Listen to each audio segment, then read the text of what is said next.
It is an honor for me to be here to serve this district and to work with you all as we work through the situation. I want to acknowledge our board vice president, Jen Schottke, who's also a North Park Montessori parent.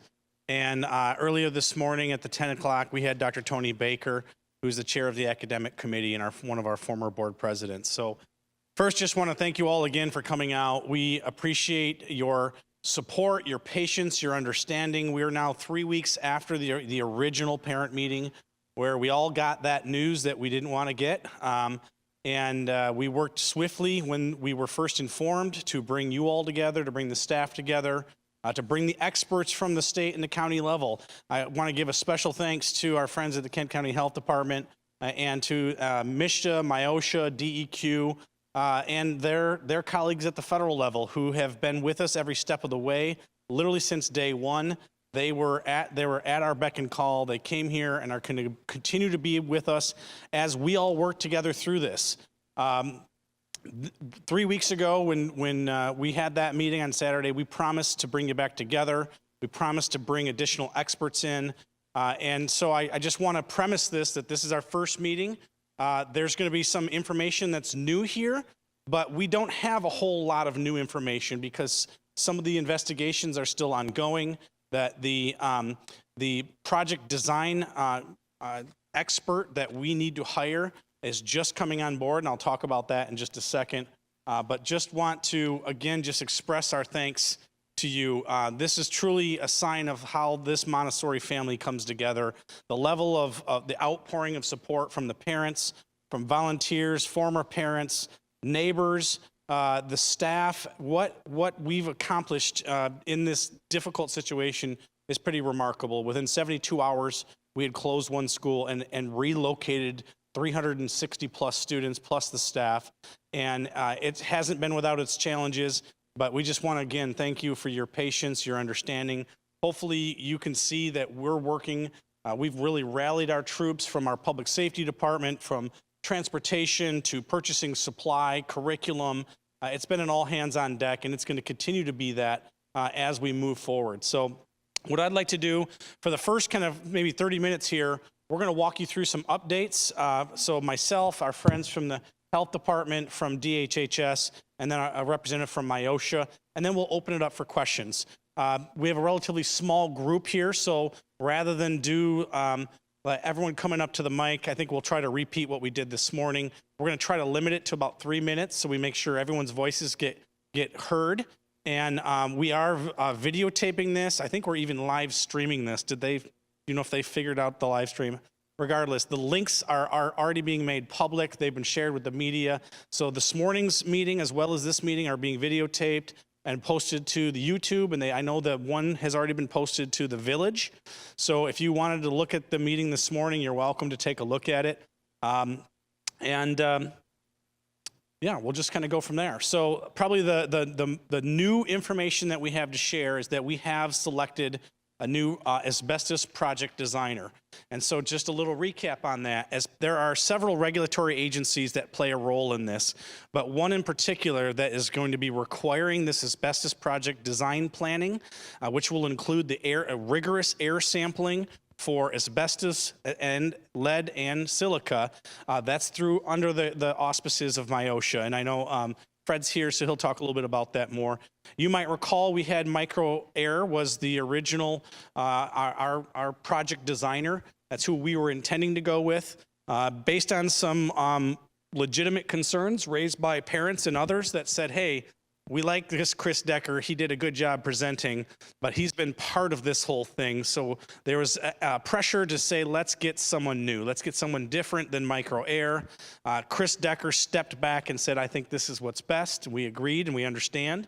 And we communicated this with you all and with the parents, but that also caused a little delay. So here we are 3 weeks later, and we're a little behind. But the good news is Nova Environmental, one of the 99 asbestos project certified asbestos project designers, has agreed to work with the district. They are going to be in district starting tomorrow, and that work will start with them developing their asbestos plan design. That plan will then get vetted through our friends at the public health agencies and their colleagues at the EPA and their asbestos task force, we were asked to make sure that that sampling that's being done is rigorous, it's thorough, and it doesn't just focus on asbestos. That would look at anything else such as silica or lead, and I know they'll talk a little bit about that further. But so in addition to that, design plan includes the air sampling, which is going to get vetted through our friends at the county, state, and federal level. It will also include a plan for potential cleanup and decontamination. And then the final thing is what's known as clearance air sampling. And this is where you heard us reference it before. It's essentially a leaf blower taken in there to blow up as much dust as possible to test those samples one more time, so that gives our friends at Myosha the confidence that they can say, green light, this is ready to go. You can get back in the building. As we've said before, this process is not days and weeks. In fact, it's more like weeks and months. We're looking at probably up to 8 weeks from the start of the development of this project design plan to when hopefully we get the green light from our friends at Myosha and the other agencies. And so we want to emphasize that, no official decision has been made. We should all plan and anticipate that the North Park Montessori 1st through 8th will continue at GRPS University for the rest of the school year. That's not a guarantee. Things could change, but at this point, we anticipate we'll be there for the rest of the year. That would also provide for, once we get the clearance, we still have a project to finish for construction. There's air conditioning that's half done, and so we would also anticipate reopening at Big North Park next fall. Again, assuming all goes as planned, we go through this process, but we just want to keep it real and put it out there so that you know kind of what our current line of thinking is. So I mentioned this, I think, a little bit already, but there are really 4 different investigations that are going on. One is through our friends at Myosha, one is through the DEQ, another is really through our friends at Public Health, and then there's the 4th, and that's the district's own independent investigation. You can imagine that when we heard this, we want the same answers that you do, and we have hired one of the top experts in the industry, Raymond Corporate Investigative Services. The gentleman, William Kowalski, is the lead manager. He's a 25-year FBI agent. Their focus is investigating the sequence of events and communications that led up to this situation and seeking an accurate timeline of all the events to identify and document any breakdown in communication regarding the asbestos management plan. And so through this process, as we get results back from the different state agencies, as we get information back from Raymond, we are going to be fully transparent. We are going to share that. You got a taste a little bit from the first week when we started. We had daily communications with as many updates as we had. We've kind of gone down to about 1 a week now. But hopefully you can see as we started to post the asbestos management plans, sending out information from the health department, we're going to continue to share that information for you. We welcome that feedback. And another area that was a concern the last time, there was a lot of questions about where did the construction occur, which classrooms did it occur, what was the time frame, how long did it occur.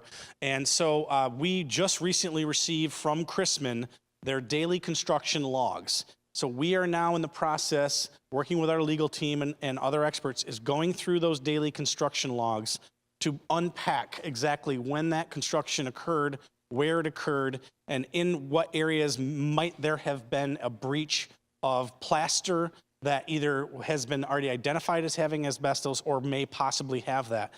Chris Decker and Micro Air, when they did their inspection report last in February of 18, it's clearly identified on there where it is, what substance we're looking for. So it's going to take a little bit more time. I know there's frustration around that. We share that frustration. We should have had those reports and that analysis done. It's just going to take a little bit of time. It's part of this ongoing kind of collection. But once we have that, we will be sharing exactly what those rooms are. We'll put it on a diagram, and we are going to be posting those daily construction logs to the internet for full disclosure, just like we did with the asbestos management plans. I tried looking at them. They're not the easiest things to read, but again, for full disclosure, we're going to put that out there. Another update on materials and supplies. Hello, Ms. Marine. How are you? one of the best principals in the district, if I may say. You know, on total side note, but Maureen and Cindy and the staff, the support staff and the teachers and what they've done, what they've been doing day in and day out is remarkable. And really with the support of the parents and the volunteers, we just want to say, I want to say thank you on behalf of the district just for everything that you're doing. You've been carrying a really heavy load, and I know we're running as close behind you as we can, but thank you for all you do. And she'll be chiming in on this too, because I'm going to need help with some answers as we go through this. On that topic, materials and supplies, we have a district process as we've been working as fast as possible to make sure that the staff have the Montessori appropriate supplies and everything that they need. And it's continuing on a daily, if not weekly basis as these things are coming in. We have set up a district process for how those materials should get requested. So teachers, we are really encouraging and helping parents. If you're hearing about this, please encourage it to go through the process, which is to connect with Maureen and Cindy or the main office, or they can email northparkinfo@grps.org. They are doing a weekly checklist and they're going through those supply requests and materials to find out what can we do right now, what are those essential things, and then what are those things that maybe since we're only in there for the couple more months that is really not going to be feasible. So that's something that Maureen and her team are reviewing on a regular basis. Just any kind of help. We know there's a lot of parents that said, I want to donate and I want to volunteer. We're going to continue to look to the school administration for that advice and direction, as that they know exactly what they need. They know what they don't have and they still need. And so we're going to continue to follow up on that. We've already compiled that list for this week. And we also know there was a very generous donation, I think of more than 4,000 supplies that we're working on getting distributed. We also had our friends from Grand Rapids Montessori, Ridgemore Park Montessori, which are both GRPS, and Stepping Stones, which is a private Montessori, kind of rallied together and helped deliver a number of supplies that are Montessori specific. So we're fortunate to have that support. We're continuing to work on those materials and supplies. All 20 big North Park classrooms have the sufficient furniture, beautiful new rugs, and plants. And many of these classrooms have great windows. They're warm and they're sunlit spaces. And really in all 20 of those classrooms, and this is language that Maureen had shared, teachers are teaching, students are learning. Learning is taking place. Is it 100% Montessori? No. But they're also using that as a learning opportunity, because now these children are getting exposed to what a different educational model than Montessori looks like, and have used that as part of like how they incorporate that into the day-to-day. Other school updates, a phenomenon that is around the breakfast and lunch. We have had almost a 50% increase in the number of kids who are regularly eating breakfast and lunch. We don't have any real reason and rationale why that is, but we are encouraged by that. There was some frustration because of the sheer volume of kids who were showing up for breakfast and lunch. Our food and nutrition services didn't quite fully staff, so it was a little slow getting breakfast and lunch. We're ramping those efforts up and are going to continue to improve that. So keep encouraging that. We know kids who are well fed are more apt to succeed, and they're going to be more attentive in the classroom.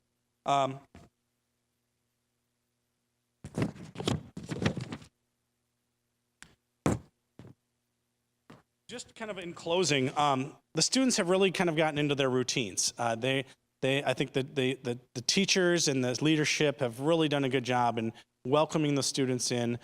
We heard earlier some concerns about a little more flexibility, a little bit more leniency in the building.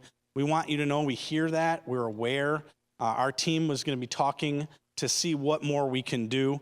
We're still learning. This is week 3. I think we're feeling it out. We're all starting to get into a little bit more of a routine. We all know a little bit more of what to expect week to week. It has not been perfect. There have been some struggles. There's been some pushing and pulling and some frustration. Just know that we're very aware. Maureen and their team are doing everything they can to work with the other or departments that are in this building to say, hey, we need a little bit more space. I know there was some talk about Girl Scouts, and accommodations are being made for use of some of those facilities. I think there's an American Heart Association incentive event coming up here that it was either is or was recently approved. Is that okay? So small signs of us listening and responding and being sensitive to those concerns about how do we support that Montessori model? How do we help ensure there's more flexibility and sensitivity to that, while also knowing we've got a few other things that are happening in that building. So we're going to continue to monitor that, keep pushing on us. If there's questions, concerns, issues, anything like that, you can continue to email northparkinfo@grps.org. You can call communications at 819-2149. You can contact the head office and we'll be responsive. So just one last thing I would to reiterate the traffic safety and just really a call for everyone to help be calm and patient through that process. We have significantly improved the pickup drop-off times.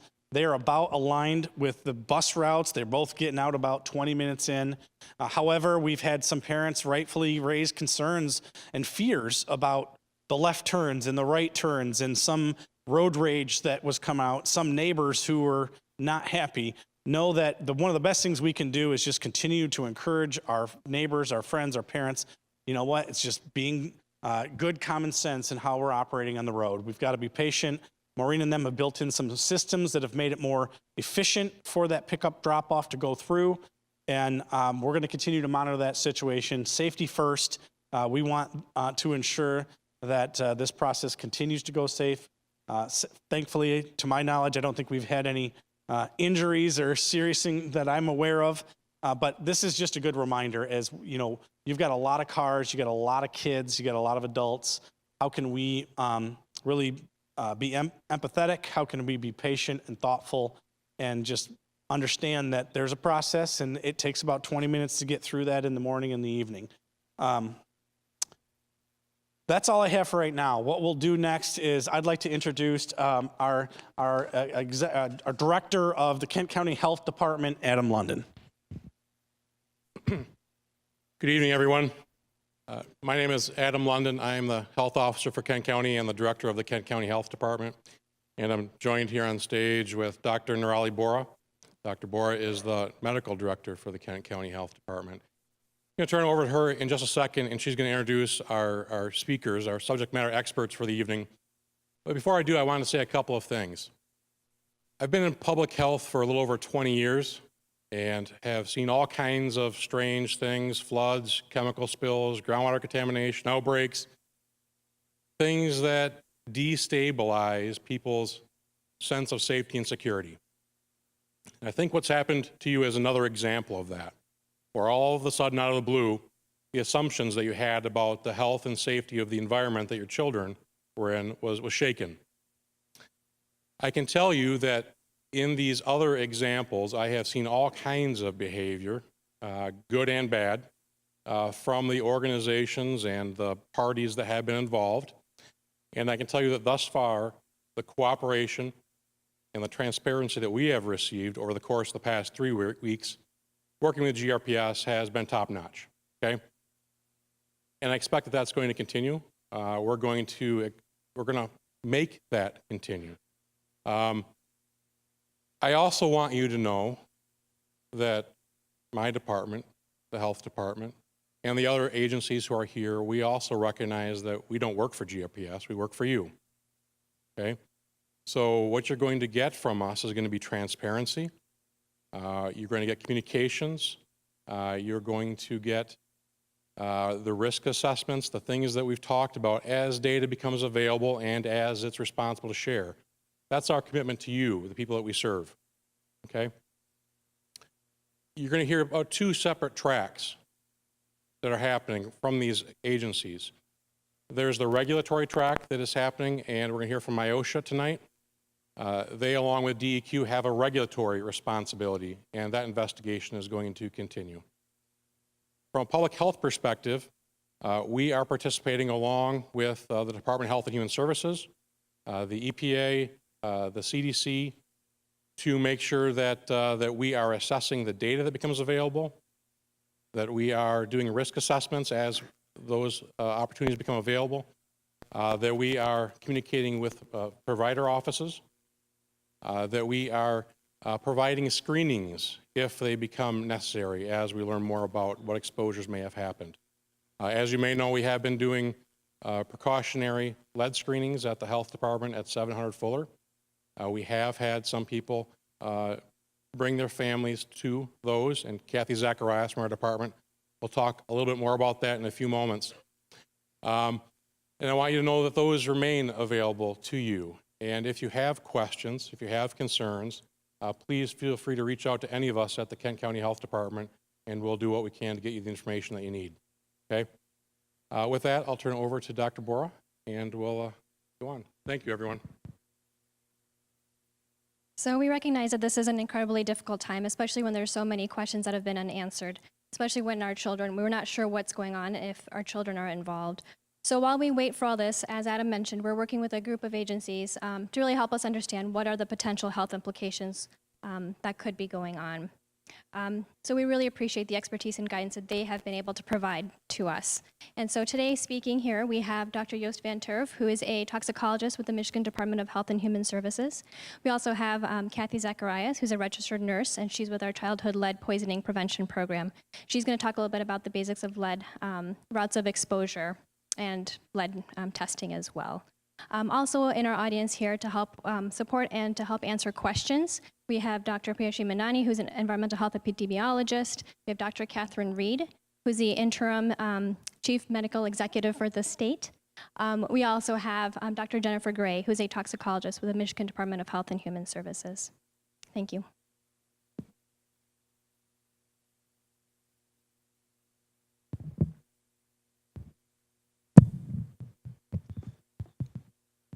Works this time. Thank you so much, Dr. Bora, and thank you all for being here. Good evening. I'm Joost van Derf. I'm a toxicologist with MDHHS, and I really want to give you the brief overview that was requested of what. Still not good. He's a little taller than I am. Yep. Should have learned. Is that better? Thank you. So I really want to give you the current knowledge that we have from a public health perspective. What our roles and responses are. I give you a general overview of what we know of the science about asbestos and the knowledge about asbestos, and then talk about our future sampling plans and what you can expect from what we're going to be working on. And then we have some guidance for you on the items that you might have taken home from the school before it was closed, and how you can do some type of cleanup to help prevent future exposure. So the current knowledge that we have from a public health perspective is really there has been the potential that there was asbestos-containing material that was disturbed. This was done through there's bulk sampling, so the material has been tested and it could have been disturbed. What we don't yet know is the extent of the exposure of people at North Park. A different kind of sampling is needed at that point, and we still don't know what the levels in the air or in the dust really are. Therefore, we can really only talk in very general terms of what we know about asbestos. So anything I tell you about asbestos and there is diseases that could potentially come from this exposure really are in very general terms. And then we still have no data yet on the concern for lead or silica that was raised at this time. So as I said, the current sampling data that's been done is mostly bulk sampling, so this is testing of the material itself. And this is disconnected from what you would be exposed to, people would be exposed to through air or dust. So there's been no sampling there. So you'll hear from the regulatory purposes that they've been done sampling. What they're usually talking about is bulk sampling, so the material only. And then we, as a public health agency, need that dust and air sampling to occur, and that's what we're going to be working with Nova Environmental to get for you and for us. So the public health response is really very distinct from the regulatory response. Like it was said before, we really focus on the health questions that are being asked, and we work for you to answer these questions. We're working with the Kent County Department and Michigan Department of Health and Human Services, and we are also collaborating and having assistance from these federal agencies. So we have the Environmental Protection Agency, the EPA, and then the Agency for Toxic Substances and Disease Registry. So to give you a little bit more information or an idea of what these agencies really are. So there's the EPA Technical Review Work Group. They go specifically on asbestos. So this is a national work group, all representatives of all corners of the United States. So it really brings the collective experience of what the whole nation knows about asbestos And it's comprised of toxicologists, analysts, chemists, risk assessors, you name it. And they really all pool their knowledge together. And we've consulted with them on the guidance of the specific situation here on what we can do from a public health perspective. So the Region 5 members, which is representing Michigan, are Elizabeth Nightingale and Dr. Mark Johnson, who we're working with. Together with that, there's the Pediatric Environmental Health Specialty Unit, because children might potentially be involved. You need more specific information from children, which is different from adults. So there, the PACU is an agency funded by the ATSDR and EPA to really talk about children and how environmental health impacts them. So we're collaborating with them as well. The guidance that we've received, so the expectation I want to set for you is that we can evaluate asbestos presence in the dust in the air. We cannot use the bulk sampling that's done for regulatory purposes again. And really, the guidance that we've received is that the exposure assessment that we're going to be able to do really will only provide a very limited snapshot, so only representing basically the day the school was closed.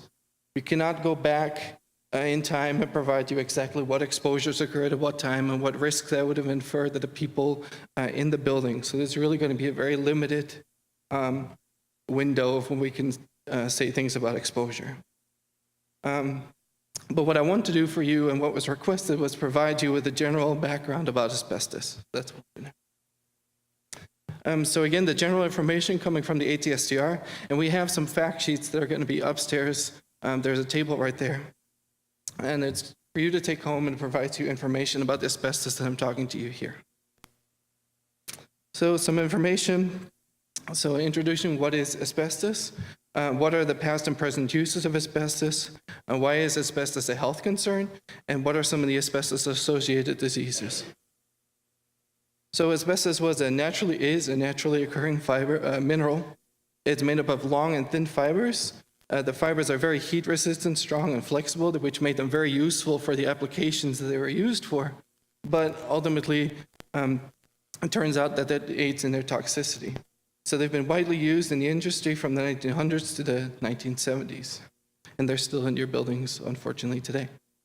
So what really is the problem is not so much that the presence of asbestos, but when it becomes disturbed. So loose or crumbling asbestos can release fibers into the air.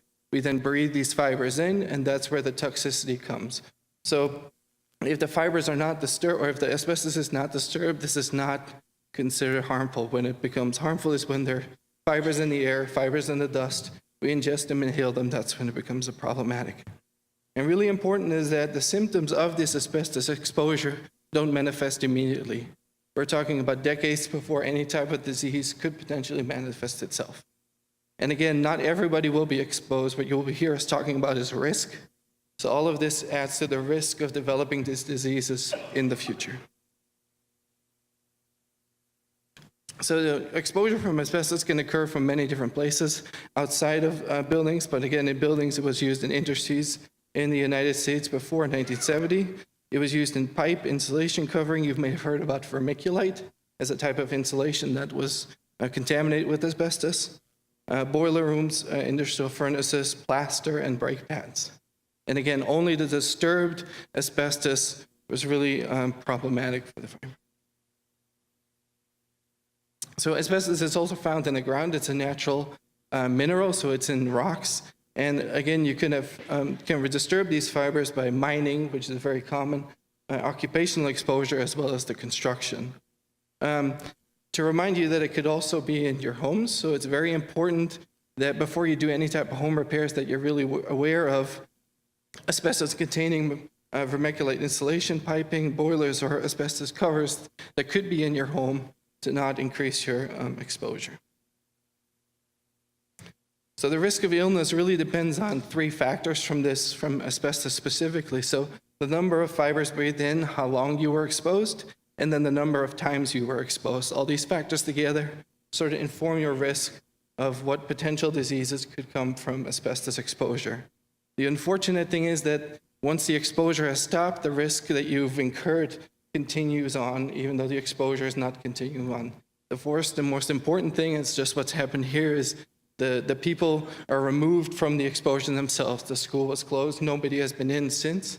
To to continue their exposure, and that's the first thing that happens with the response to asbestos. Again, the symptoms usually don't begin until 15 to 40 years after the exposure, and not everybody will become sick. We're talking about risks of exposure. So some of the potential diseases that could have come from asbestos exposure: parenchymal asbestosis, which is a chronic lung disease; asbestos-related pleural abnormalities, again another lung disease; and then we have cancers that can unfortunately occur. So the cancers associated are lung cancer, which is the same type you would see if you're a chronic smoker, or specifically mesothelioma. You might have heard this one many times in the news. That's the type of cancer that affects the lining of the lungs or the lining of the abdomen. Now, all of these diseases, it comes from human epidemiology literature, and it really talks about workers that have been significantly exposed. We don't yet know how this relates to the situation here at North Park. So in summary, asbestos is a mineral that was widely used in the industry until the 1970s. Only when it's disturbed does it become problematic for human health. You can cause the diseases listed here only 15 to 40 years after this first exposure, and it is not certain that any of these conditions will develop, even if you are exposed. So that was sort of the general overview, and I wanted to give you an idea of the questions that we still have here for the North Park situation. So what really needs to happen is we need to have asbestos-containing materials confirmed by this bulk sampling approach. Now that needs to be disturbed, so we have an idea of where the asbestos-containing materials are, but we don't yet know the full extent of disturbance, and this really is going to influence how much will come to the next step. So how much was in the air, how much is in the dust. So we need to understand the type of disturbance, how it was done, what precautions were taken, and what kind of a cleanup. And this makes reconstructing the previous exposures extremely difficult. We can measure then the asbestos potentially in the air and the dust, and then the exposure has to occur. So people need to ingest it or inhale it.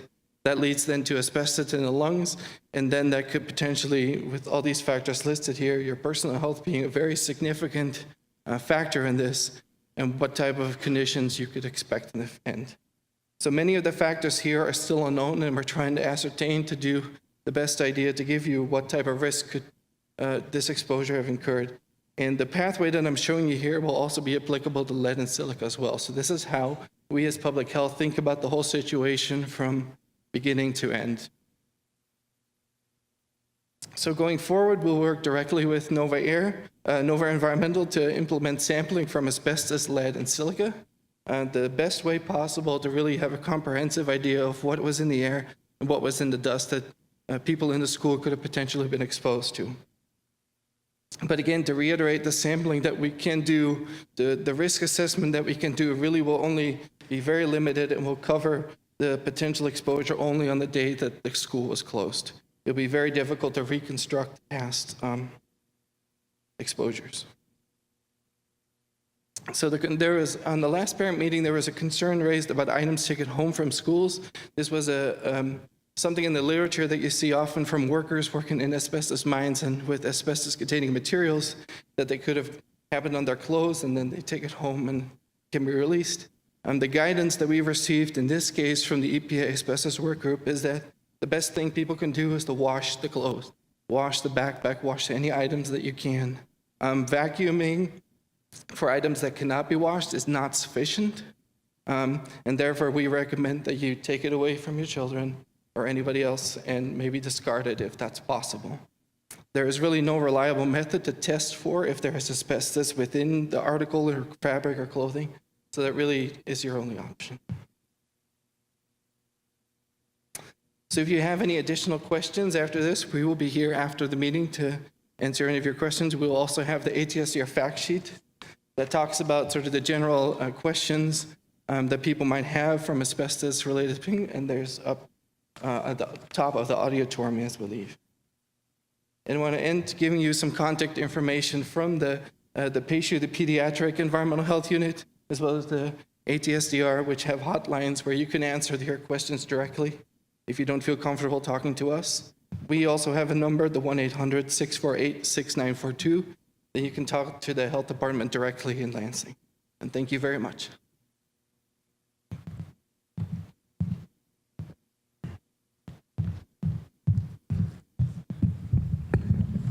I'd like to invite Kathy Zacharias, who's the registered nurse, public health nurse for Kent County Health Department, to share a little bit about lead.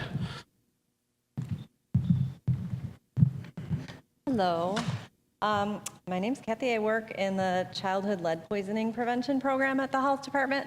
So I've been asked to give just an overview about lead and exposure and testing and some things that we offer at the Health Department if there do turn out to be any problems. First of all, common sources of lead exposure are, here in Grand Rapids, lead-based paint is the number one. That would be paint chips or even dust from lead-based paint.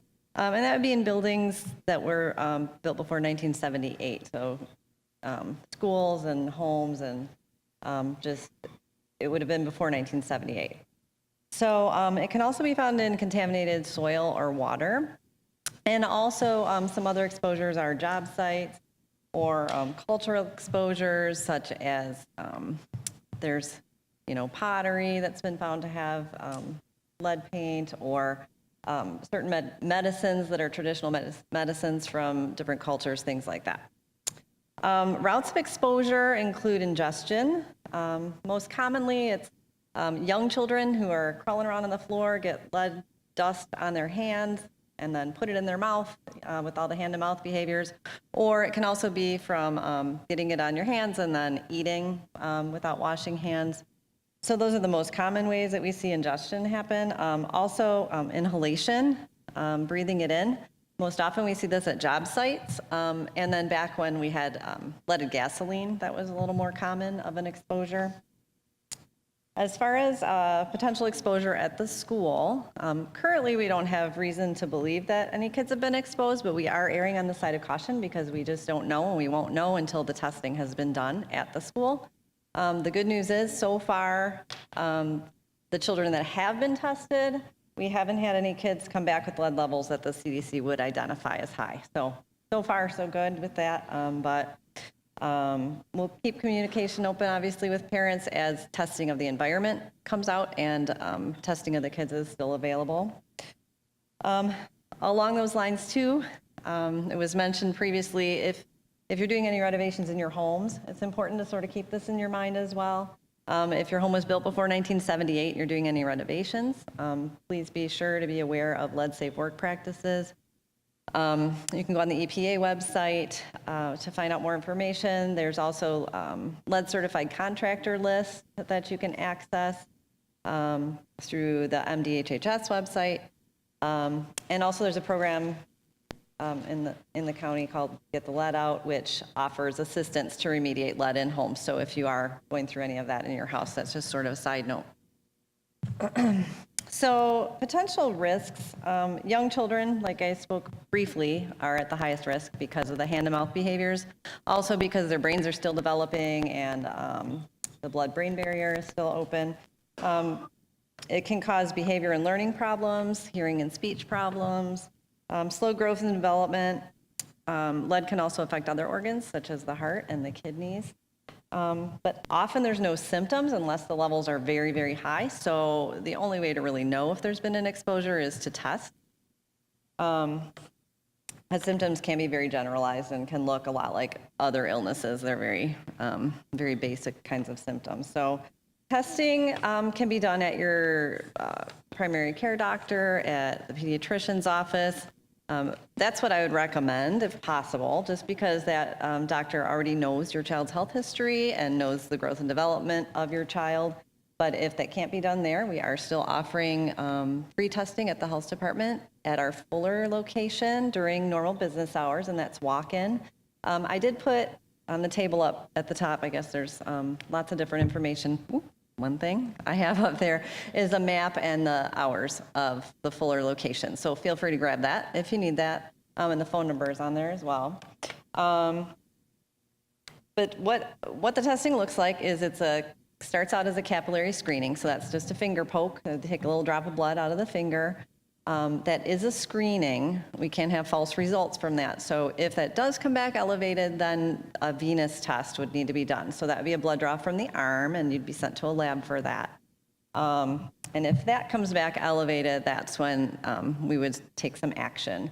So you'd be contacted by our case manager, we have a case manager in our department, who would offer services then to do home visits with you, do education, do help you with follow-up testing, kind of know where to go from here, sort of thing. Also helping to investigate the source, whether it was the school, whether there might be potential sources in your home or things you could be bringing home from work. So really helping you try to identify what the source of exposure is. And also, most kids do not require medical treatment unless the levels are high, meaning over 45. Usually it's just removal from the source, getting rid of the exposure, and then the levels will naturally come down on their own. So if a level's high, then there is continued follow-up testing until the levels have gone down. We also do offer at the health department primary prevention visits. So that would be a nurse that could come out to your house. It would be myself or Amy, who's our case manager.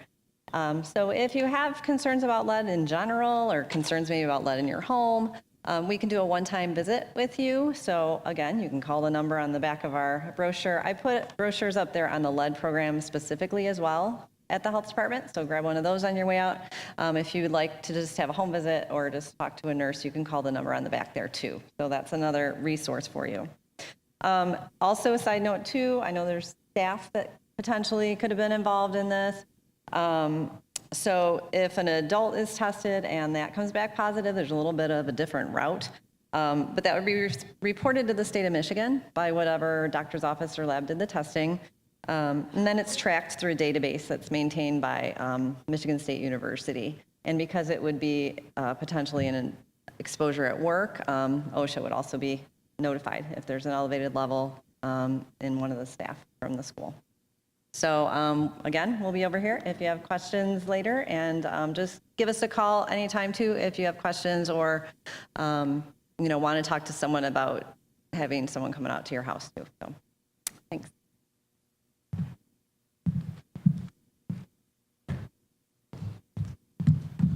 All right, thank you, Kathy. Up next is Fred Kirkland Jr., who's an industrial hygienist for MyOSHA. Thanks for being with us tonight. Good evening, everybody. Yep, MyOSHA's responsibility is basically to enforce the occupational safety and health standards here in the state of Michigan. I've been with MyOSHA for 32 years, and a lot of that time has been spent in the asbestos program. So I have a lot of knowledge with regards to asbestos and how our standards and regulations work. But again, the emphasis is for us to make sure that the employers are protecting their employees when they're at work. And so we have several standards that we're looking at to make sure that that process is in play. And then also we have inspections ongoing with the school district and several contractors at this time. And there's an inspection process where we gather information. We have taken bulk samples of materials to identify whether asbestos or lead is present in the materials that were disturbed. So that is a thing that triggers the standards. Also, we'll be looking at training records and then work practices and procedures with regards to those standards. So once we come up with all that data, reviewing records and that, we'll come up with some conclusions. So at that time, when we have the conclusions, we will have closing conferences with the school district and also with the contractors, and we'll let them know our findings. Our findings can include citations, they can include monetary penalties, or they may include recommendations.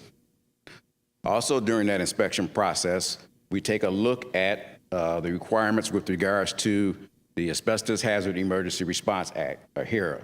So that's a standard that's enforced by EPA, and that requires that each school building, grades K through 12, have what we call an asbestos management plan. And that plan has to contain certain information, and it's a living document. You're always putting something into it. So that plant, the person in charge of that plan, there's called a designated person that works for the district. And that plan also includes the original asbestos inspection data, which identifies the presence, location, and quantities of materials. It includes periodic surveillance. It includes reinspection of materials. It also includes an annual notification process. And the plan is available, or should be available, for persons to see in each school building. And it includes response actions. So response actions can be a planned asbestos abatement activity, or for this case, unfortunately, it is a response action is in process because there was an accidental fiber release. So certain things take place to make sure areas are closed off, cordoned off, and then the process is put into play. Also with the HERA, they have hired this project designer, and that person is responsible for development of a project design to ensure the mitigation process is done correctly, the final cleanup and clearances are done correctly, and then the building is free to be occupied.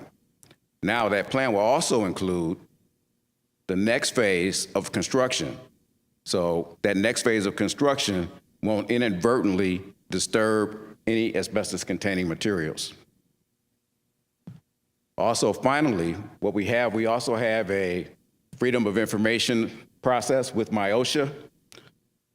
So if you want to take that route, I suggest that you wait until our investigation process is complete. We've had our closing conferences, and we've issued our report findings to the school district and also to the contractors. Okay, so that's about it for me. So we'll finish up, and we'll have some questions here afterwards. Thank you.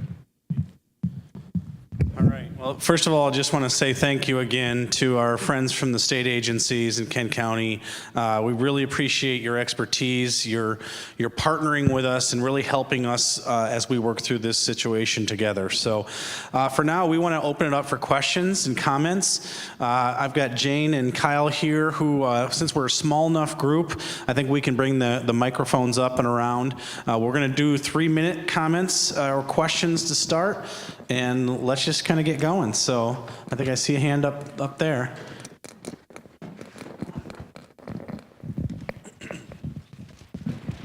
Hello, my name is Eric Walton. The gentleman said that they had a person that does regulatory, comes in and does the inspection before the project at each section of the project before you move to the next project, right? Where's that gentleman at? Yes, right? Hold on, Fred. So when they started the first project, did they test the air before the first project? Did they test the air at the second project? Because they was doing so many projects, as every time I go, where was that person at? And where is he at now or she at now? Yeah, the process is with this asbestos management plan is for to do bulk testing of materials. And that bulk testing identifies the presence, locations, and quantities of the asbestos. Now, once that's done, then when there's a renovation planned, then that information should be shared with contractors to make sure they know where this asbestos-containing material is located so it's not inadvertently disturbed. So that's how the process should work. Good work. So Micro Air was the firm that when we knew we were doing an air conditioning project there, they called in Chris Decker from Micro Air, and Chris did that inspection report. That's a report that we emailed out and have posted to the web. So there was an updated inspection report that clearly identified where those areas in the building either had asbestos or may have had it. There were even 2 instances during the project where the contractor was in touch with the district. There was additional remediation work that was done, asbestos abatement work that was done. So that is the typical protocol, and that's also why we've hired this independent investigator to find out where that broke down, because that's a process that could have and should have been followed all the way through. You go right ahead if you get a follow-up, it's all right. Well, the question is, if that person did the first test, when they did the first test and they said, hey, we got a possibility over here, Did they do that or did they not? So, and I may look to Ken here, but I don't know why I'm getting feedback here. So the micro air does the initial inspection. That inspection, as was shared, is to be shared with the contractor. At which time where the contractor is going into an area that on that asbestos management plan identifies as potential asbestos or identified asbestos, that triggers an asbestos abatement project. They hire an abatement contractor to come in. That contractor does that work. Then micro air comes back in and does the clearance air monitoring to test to make sure that there's no trace of asbestos in the air. And so the micro air was brought in on a couple of occasions when there was an abatement work. Ken, correct me if I'm wrong. Oh, the only difference there is that when the contractor's construction manager alerts us to being in an area that has or may have asbestos, the district then hires that abatement firm. But through that process, after that abatement firm does that work, micro air came back in and does the clearance air monitoring, and that's verified. Last thing I remember, and I apologize adding this to it, but when they came in and did the very first test, they said, we did like, when we started this project, we did like 3 or 4 tests.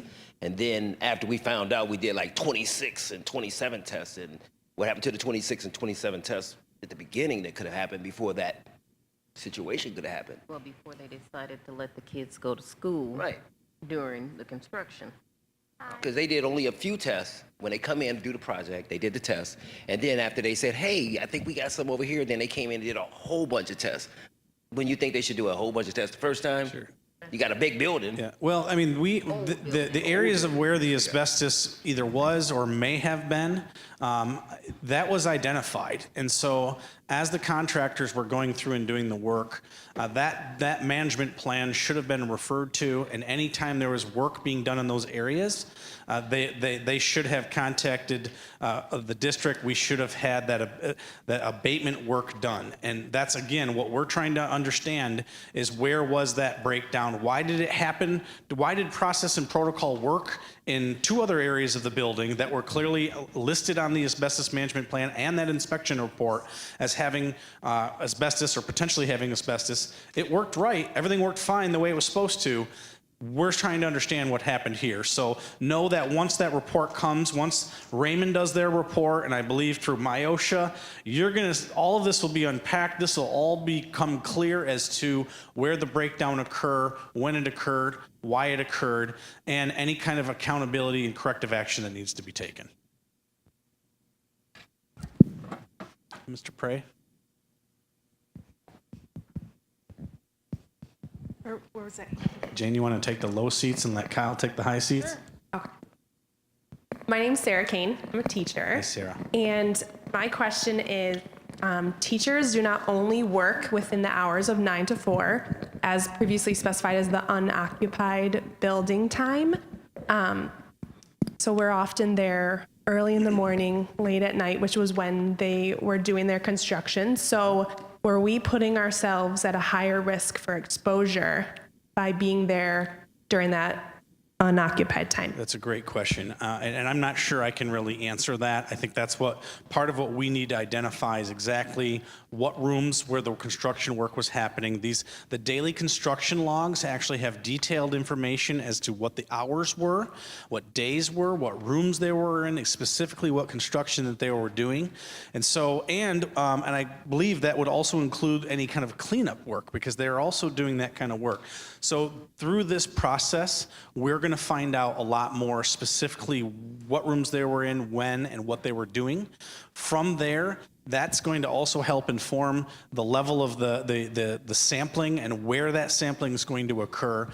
That's going to give us a baseline understanding, and I think that's our friends from the public health agencies in consultation with the friends at the EPA, the national experts, are going to advise us on how best to get the sampling.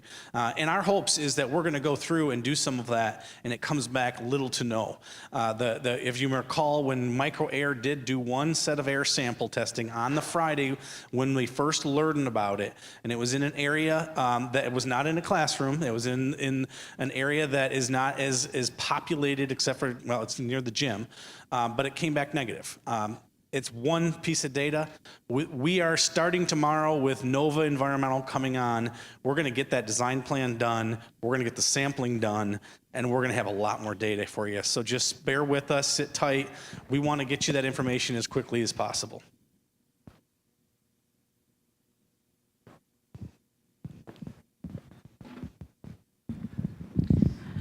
So when you say sampling, you're going to start the sampling process all over again with this new company, with Nova? That's Air? correct. That's correct. So what happened to the samples that were collected when the kids were fresh out of the school? So we still have those samples, and we actually have that data. And I have to double check, but I thought that we had actually posted that information about what there were just a few tests that MicroAir did that Friday. So if we have not already, we will send that out. We have that information. That information's still there, but it was not as comprehensive and it was not throughout the entire building. What the asbestos project manager is going to do is they're going to come up with a plan for how best to assess and do this air sampling. And so that's what our friends at the public agencies have said. We're going to help advise you on the extent of that sampling, the locations of that, how we're going to be able to test for not just asbestos, but also lead and silica. And so that's going to be from a quality of data and knowledge of potential exposure, the testing that's going to be done by Nova Environmental under the direction and consultation of our county, state, and federal agencies is going to give us the best, most comprehensive data to determine whether or not there was exposure and to what level, if there was exposure, what level that may be. And from there, then some of our friends in public health will be able to advise as to any potential next steps. Okay, but when we went to the first meeting, we were told that there were 70-something samples that were taken. Where are the results for those 70-something samples? Why haven't they been provided to us? I understand what you're going to do, where you guys are going, and how you're starting all over again. But where's the data that you collected up until now? Sure. I'm looking to anyone else to push on this. I don't recall us saying, as I understood it, if I can recall, is that Chris Decker was using that as an example as what the next step of work was going to be done. Chris had said he did those samples on Friday, and then the next step would for him to be a more thorough sampling. Well, that did not occur because he's not the project design planner. He stepped back from the project, and that's why Nova Environmental has been hired. So there were no samples that were taken originally when this happened?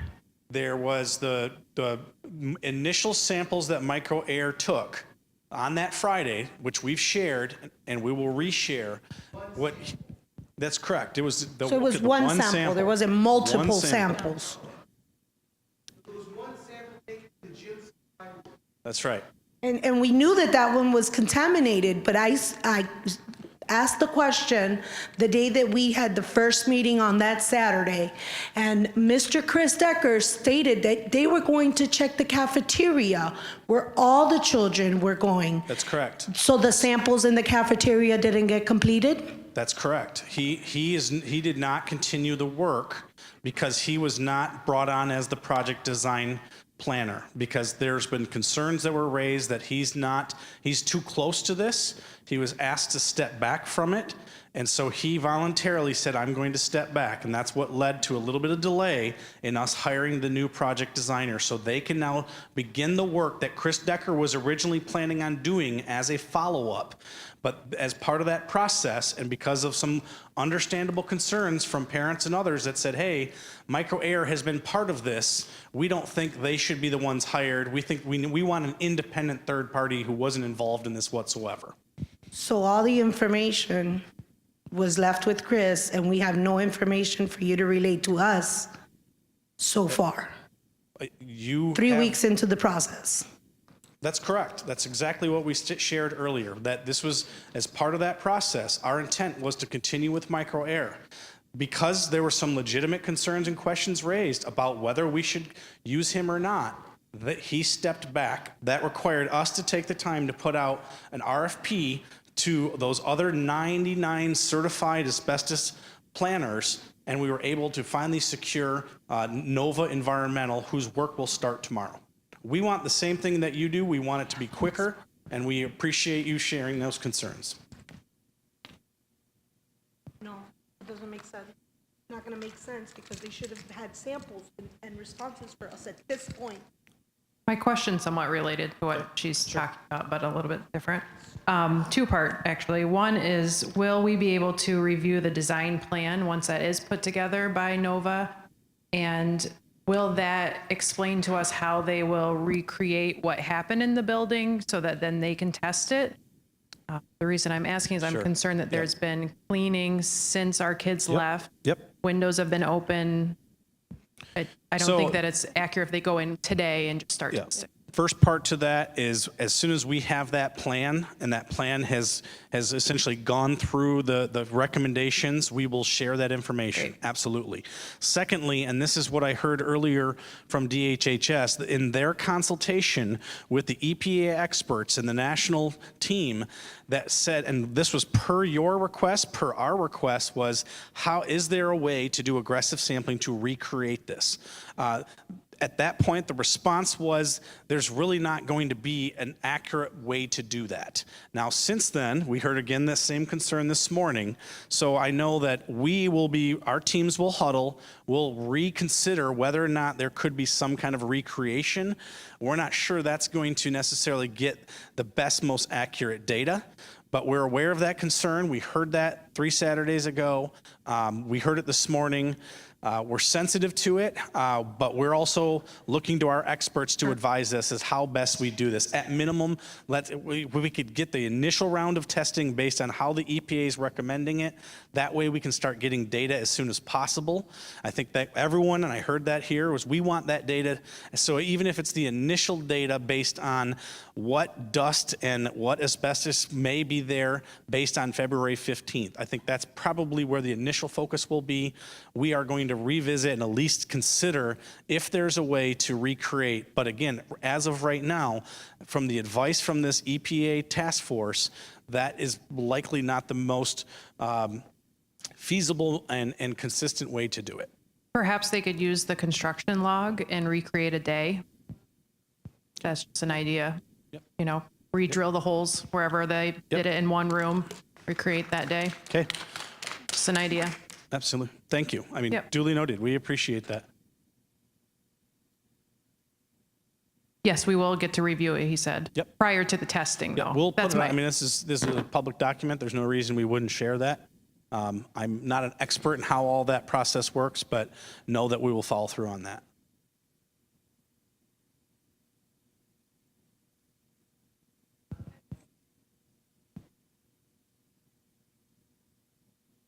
Hello?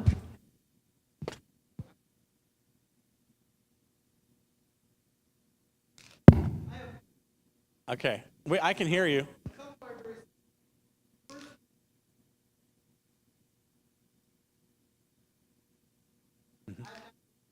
Find anywhere where the So let me just respond real quickly. So first of all, we have been in the daily communications that went for that week, as well as kind of the follow-ups, we've been trying to include those for the swiftest responses. Yep. Absolutely.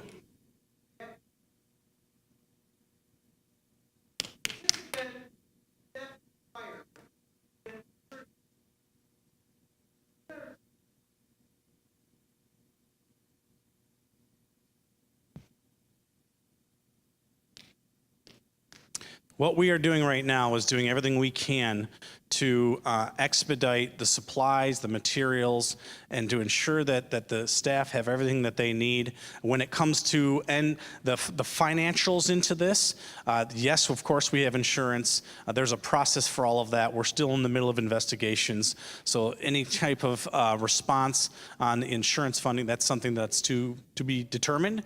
But I know our superintendent has been clear to our CFO that we need to do everything we can within reason to support and ensure that Maureen and Cindy and their team have all of the resources that they need.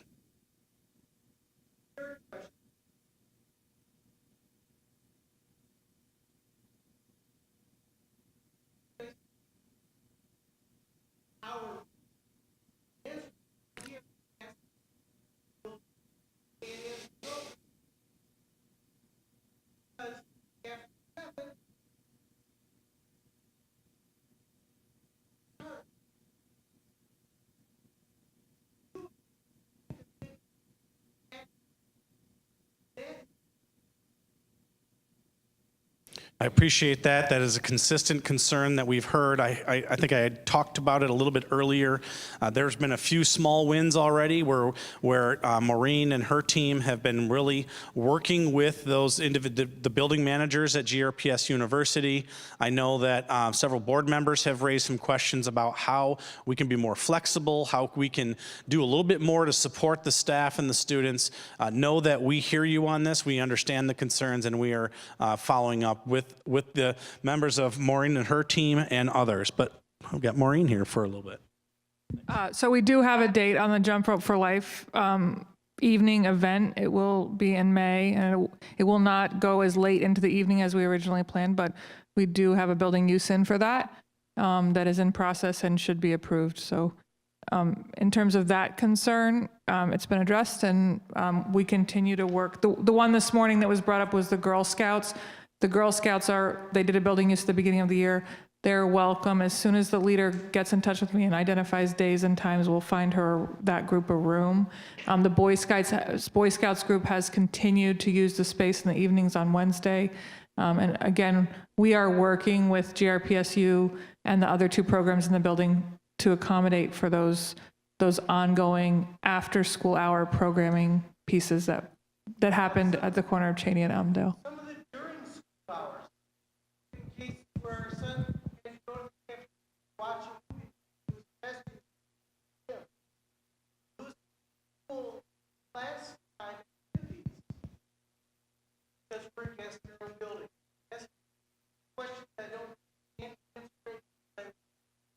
Yep. We appreciate that. My last question, big one, addressing the elephant. My wife worked over 20 years ago as a nurse in the hospital. The school had a construction project in an elementary school in the 70s, but anything about asbestos. Her family was involved in a project on that because of the many number of people who were being diagnosed with cancer. Girls' phones died of mesothelioma at 35. All that being said, what is being done to set up an escrow account? Families have Montessori to access in 20, 30 years. This starts to hit our families. So I'm sorry to say, it's not if there's been an investment. Know it's there. Know there's been exposure. Don't know how widespread it is. But from what we've heard from others, could be major cost to help lives. That escrow fund is set up now. Well, thank you. Thank you. So first of all, we I want to caution on the conclusion as to whether or not there was exposure or even what level is. We really don't have that data yet. We know that there was construction occurring. We know that the different locations. We just had, well, you're right, and we're going to be getting additional data. And I know we had one of the experts up here that talked about the long-term health effects is typically going to be determined on the amount of the exposure, the length of the exposure, and there was another part of that slide. I don't know if you want to, and the number of fibers. And so at this point, what we are going to do is follow the process. We're going to do the sampling. We're going to work with the experts at the county, the state, and the federal level. We are going to get you that information. And at that point, with their consultation, we'll determine what degree of that exposure is and what, if anything, additional steps we'll need to take, including whether a fund of some sort needs to be. That's something that is further down the road. We are sensitive to the concern. Know that we've brought the experts together. We're going to go through these investigations at the 4 different levels, and then we're going to follow up and share that information. Hi, my name is Sue. I'm an employee at North Park. I've been there since 2000. So I was there for the first renovation when they opened up the gym windows, which asbestos was found there. I am now in my second exposure. So that means I'm probably maybe 10, almost 20 years into the asbestos exposure. Not if it was possible, it was possible. And I'd like to know what I do when my health starts failing and my lungs start failing, or I have lung issues. Do I start litigation now or then?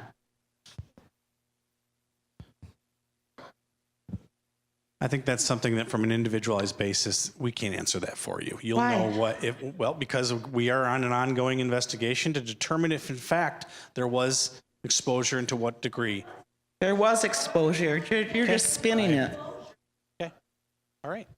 And I'm simply acknowledging to you that we're going to continue to go through this process so we can get actual data to determine what that exposure may have been.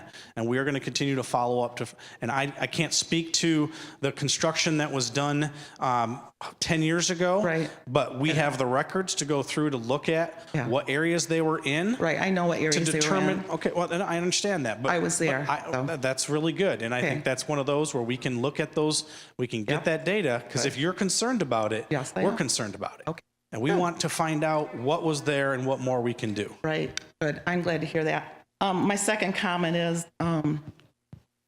I was told recently that a lot of our staff have concerns, but are afraid to express it because they're afraid to lose their job. What can you tell me about that? They should not, absolutely not have to worry about sharing and raising concerns. They can do so transparently. They can contact through the northparkinfo@grps.org. They can call communications at 819-2149. They can call my cell phone at 481-2152, or they can talk to Maureen. We have a highly responsive team. I think many of you have get seen the that. communications, certainly accessibility and responsiveness from the communications department. We're going to continue to do that, and we want to provide the staff with the utmost assurance that if there are concerns, questions, anything is on the table, and they should be comfortable in sharing that information. Thank you.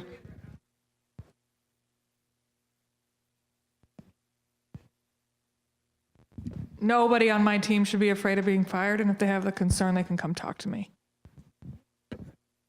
Hold on here. I promise this gentleman here. Hi, John. Thank you. I actually had probably about 12 questions, but you brought up the most important part here that I wanted to talk about tonight. If you weren't able to enjoy this morning, you can watch it on YouTube. And I think you guys might find that to be helpful because there was a lot of questions that were answered this morning that could be helpful, or there was a lot of questions that were posed this morning. Is Larry Johnson here right now? We requested him this morning. Is he aware that he would be invited here? Okay.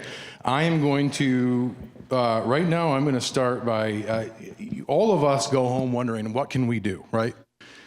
I'd like to buy stuff on Amazon and send it with my kid. I'd like to do all that. The best thing I can do right now for her, this is Claire, this is who the contractor that you hired exposed, her.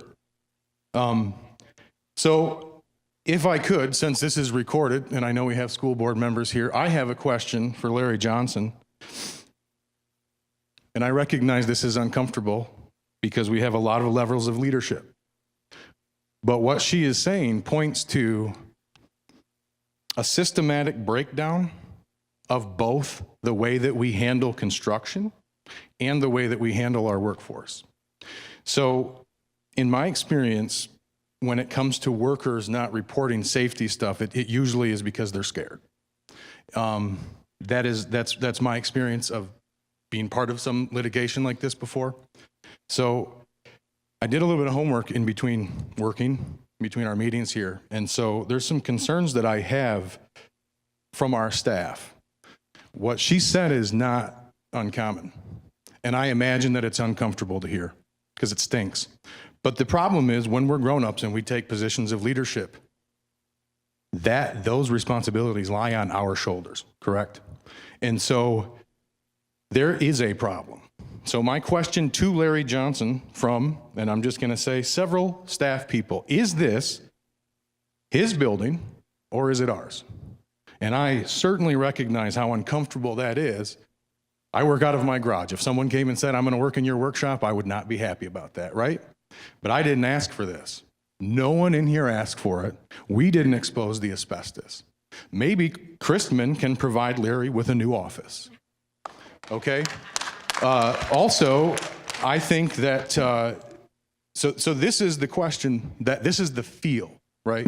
And so I have been an advocate for people before, and teachers, if you are here, I will continue. And I have no problem saying anything to anyone.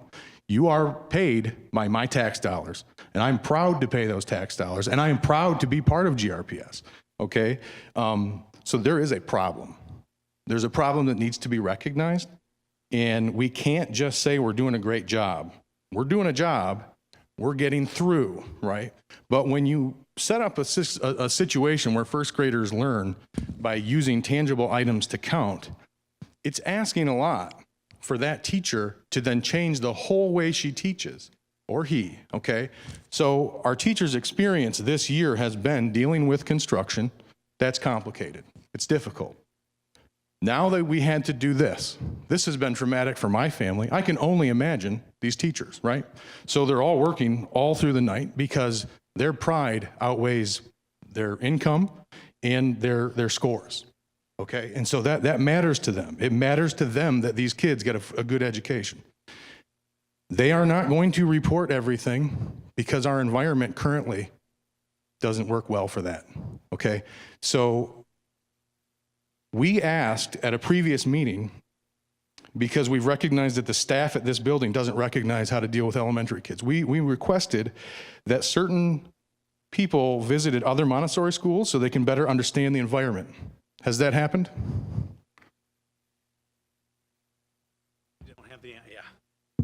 Right offhand, I don't have the answer to that. I just don't know the answer.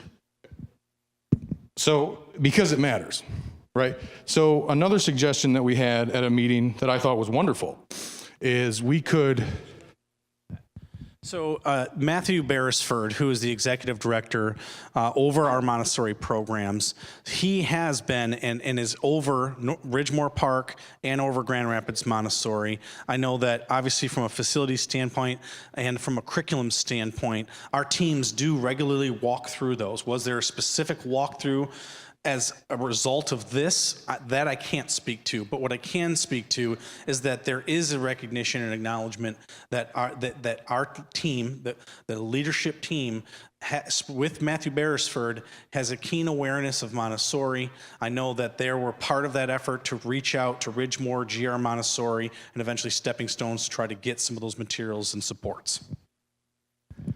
With that same line then, that same meeting, an idea was brought up that we could have an assembly with all of our staff, all of our students, and we could have some of the security guards introduce themselves that walk around the building, and that seemed like a wonderful idea to me. Mm-hmm. I'll even participate. I coach the cross-country team, and a quarter of our school's on that. Yep. Every parent in here will help. And we included that in one of our communications. Every one of the very first. parent in here will help to do whatever we can. Mm-hmm. our teachers are, their circumstances are not being recognized. Okay. I do have several other questions. I will wait in line or I'll email them to you. Yeah, that'd be great. Appreciate that. I'm going to let Maureen, do you want to chime in? I was just going to say, in terms of a large assembly, we don't generally do large, it's not a tradition to do large assemblies. We didn't do it at Big North Park, and I wouldn't necessarily advise that that would be the best way for our students to meet security officers in the building. There are 2 or 3 that are generally in the building, and most of our students are aware and know those guys by name. Officer Barry is one of them. And so I would just say that there has been an effort, just on that particular point, there has been an effort for those folks to know and meet kids. You know, and to encourage that sort of comfortableness around the ones that are sort of most frequently in the building. Hi, I have a question. I understand that Micro Air has backed out. I understand the reasoning why. I think that was a good decision. Could you tell us about Nova Environmental, who they are and why they were selected? Fred, do you know much about Nova that you could speak to? So Fred is over that area. He's part of the agency that goes through and selects those certified 99 asbestos planners. Yeah, Nova, what we do with the asbestos program also in the state of Michigan, we approve asbestos trainers. And those trainers train the individuals that are accredited to do work in schools, public, private, and commercial buildings. So the asbestos workers, the supervisors who supervise those workers, management planners who develop the management plan, the building inspectors for asbestos, and then finally the project designer. So Nova is one of our approved asbestos trainers, but they also have expertise in other facets of industrial hygiene, such as project design, air monitoring, etc. Thank you. I have a question. Sorry. It's okay. So if no sampling has occurred, do we know what was going on at the building on Sunday following our meeting? Because there was a lot of activity. There was a similar question that came up at the 10 o'clock, and there was even some question about whether or not there's surveillance that might show. What we do know is that originally Micro Air was kind of going in to establish a beachhead to begin the process, which would eventually lead to this project design plan. That was ceased, that was halted until we were able to connect. I can't speak to what, if anything, was happening on a Sunday. I do know Micro Air has been in and out on occasion. We had asked for them to look at the medications, and so certainly that was one of the things that they did it all in accordance. It was in a closed, medication containers, and so there were a few occasions where Micro Air has been in and out, but other than that, I'm not familiar with any other, because MIOSHA quarantined. I mean, they went and they closed that off, and my understanding is the only individuals who are allowed in that are authorized individuals like Micro Air, who are trained professionals that have the proper equipment to go into those buildings. Okay. Do we know who put up the yellow tarps around the cafeteria door? That was where their beachhead was. That's where Micro Air originally went in to establish an area by which they would then begin to eventually do sampling and the other work. That was, I believe that's what that's connected to. Okay. And Ken, correct me if I'm wrong. And then the yellow tube that was coming out of the building on that Sunday? That looked like was filling up with air? Yeah, I can't speak to that. It could possibly have been tied into the original construction work. But if not, we'll have to follow. That was going on when all the cars were there, and then once the cars were gone, that was gone. Yeah, I can't speak to that. We'll let us follow up and find out what that was, and we'll report back out. That came up earlier. We want to make sure to get you those answers, because that's something that if I don't have the answer, we'll get the answer. Okay, then I have one more question. Is there a time frame when the possible exposure of asbestos has been exposed that a building should be empty without any more individuals? Is there a time frame? Is there a time frame? Say it one more time. I'm trying to track you. If you have a possible exposure is there a time frame that that building needs or area needs to be cleared of all individuals? Okay. Fred, is there a standard on that you know of? Yeah, in a HERA, with regards to accidental fiber release episode, a major release episode, there's certain things that have to take place after that episode occurs. And one of those things is closure of the building, cordoning off the area, informing the correct individual so they can make the appropriate response, perimeter air monitoring, and then proper procedures in the start of the mitigation and the cleanup. Is there a time frame? Number of hours? Within this many hours, that building needs to be shut down. There's not a time frame with regards to the number of hours, but the standard, I would have to look at it to be absolutely certain, but it does say something to the effect of it should occur relatively quickly. Okay. And do we know when the exact time of I don't even know who was the first person to find out when that exposure possibility occurred, that time frame? Like what time did it go to the head? I mean, whoever was in charge.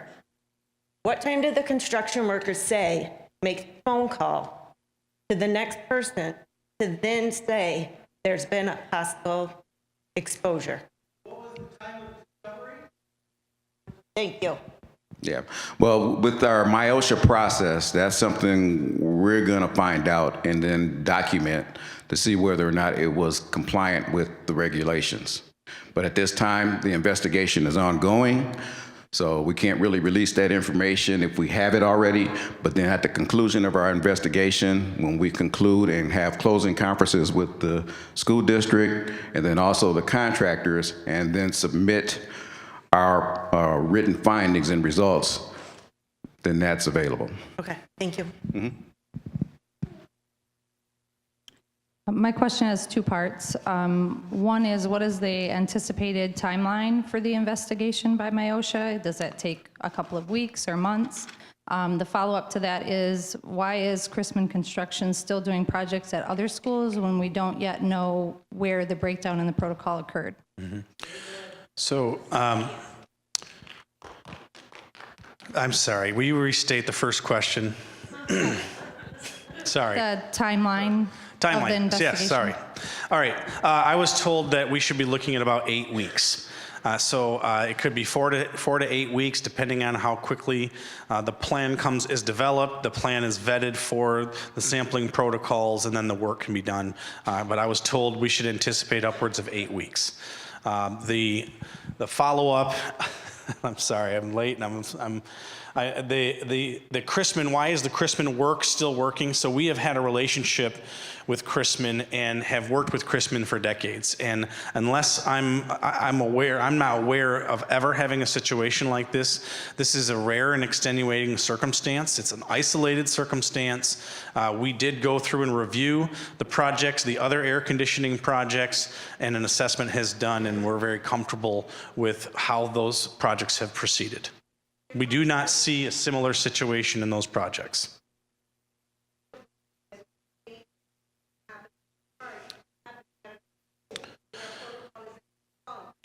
We've reviewed the practice. This was a very rare and isolated situation where this protocol may not have been followed. We have reviewed the projects that are ongoing at those three, and very carefully reviewed that, and there's no evidence, there's no information, there's nothing that suggests there's been anything like what happened at North Park here at those three projects. But it happened twice at North Park, as we found out earlier. No, I understand that. Isolated, but it happened.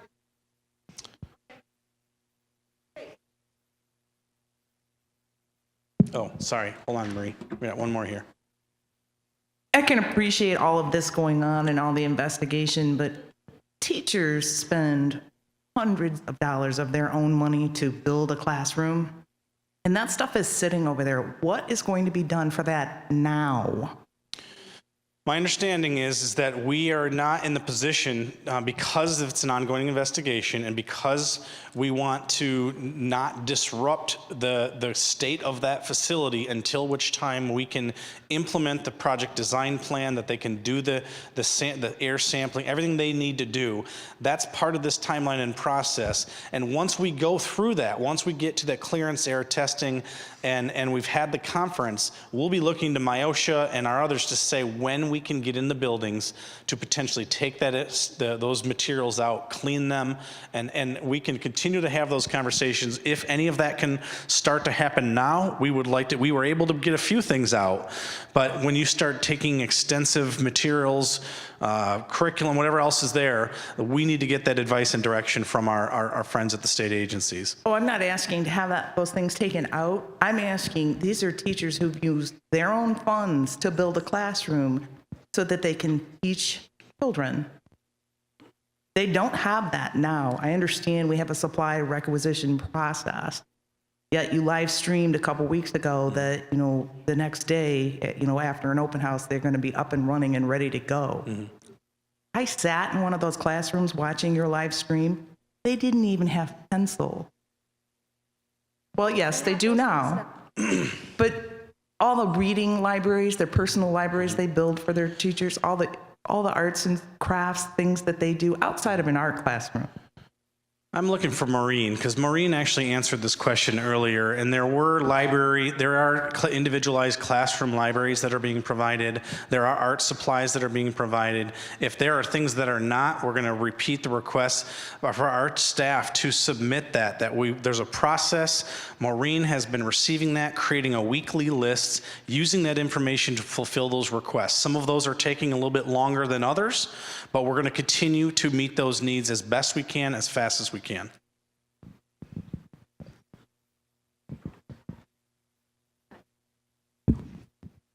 I guess my question is mostly related to silica dust. This is the first that I haven't been as involved maybe as other parents, so I didn't know that there was potential silica exposure.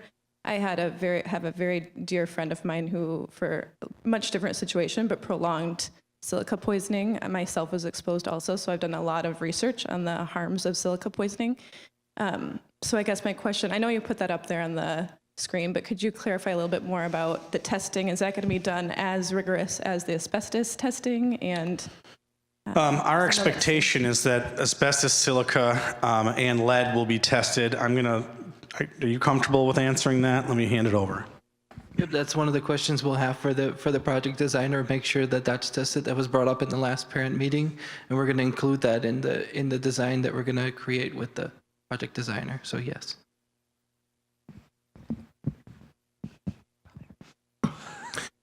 Hi, my name is Jim. I don't have any children that go to school, but my wife works there. I'm kind of on the outside looking in. I have a two-part question.